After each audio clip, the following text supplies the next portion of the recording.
Hi. Yes.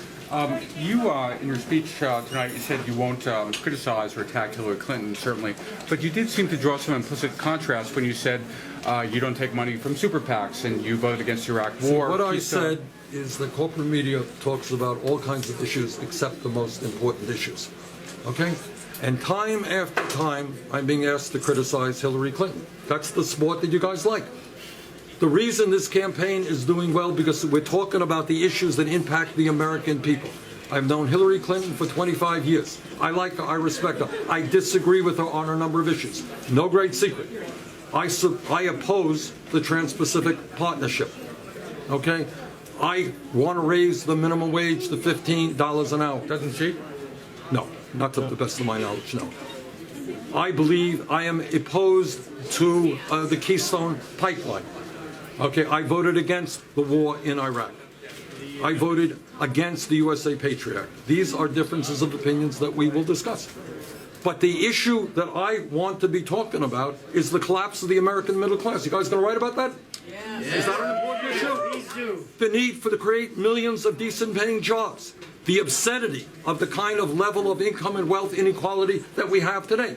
The reason our campaign is doing well is because people are responding to those issues. So I am not going to get into the game of sitting around attacking Hillary Clinton. We disagree. We're going to have, if I have anything to say about it, a respectful and intelligent debate.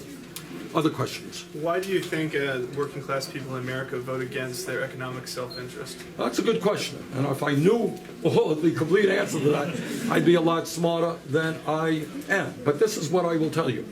I think the Republicans have done a brilliant job over the years. They're very smart guys in dividing people on a million different issues. They divide people on gay marriage. They divide people on abortion. They divide people on immigration. And what my job is, and it's not just in blue states, believe me, we're going to go to red states, we're going to go to conservative states, is to bring working people together around an agenda that works for their kids and works for their parents. Raising the minimum wage to $15 an hour. Having a trade policy that creates jobs in America, not in China. Making sure that all of our kids can get a college education regardless of their income. Fighting for pay equity for women workers.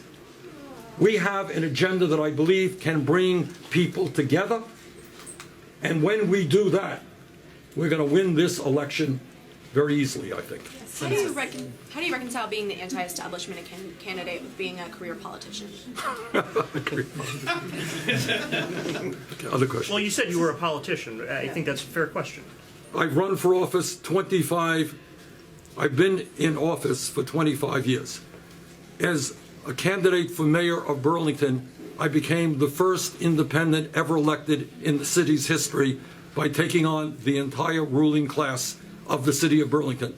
Does that sound like a career politician? When I began my political career, I received 2% of the vote and then 1% of the vote. Last election, I got 71% of the vote.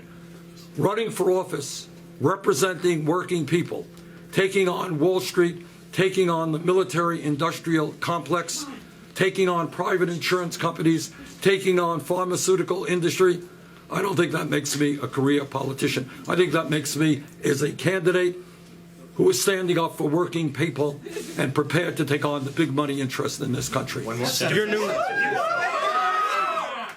Wilson from BuzzFeed UK. I was just wondering. I'm sorry? BuzzFeed UK. I was just wondering, are you aware of the rise of Jeremy Corbyn as the UK Labour Party candidate? Yeah. And whether that's something you think you can tap into and whether you've got a message Look, for that I campaign? think whether it's the UK or here in the United States, here's the answer. People are sick and tired of establishment politics. They are sick and tired of a politics in which candidates continue to represent the rich and the powerful, go out begging money from the wealthy. They are sick and tired of an economics in which almost all of the new income and wealth is going to the top 1%. And they're tired of a media which continues to want to have gotcha questions and make conflict between the candidates rather than talking about the real issues impacting the American people. And that is why I'm not familiar with what's going on daily. I am aware of the candidate. But I think that is what's going on in this campaign. The American people are saying enough is enough. Why is it that almost all new income and wealth is going to the top 1%? Why is it that our kids can't afford to go to college? Why is it that our child care system is dysfunctional?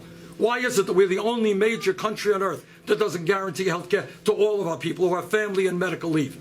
The American people want us to address those issues. They do not want us to be attacking each other. They want a focus, they want a real debate on real issues, and I intend to give it to them. Thank you very much.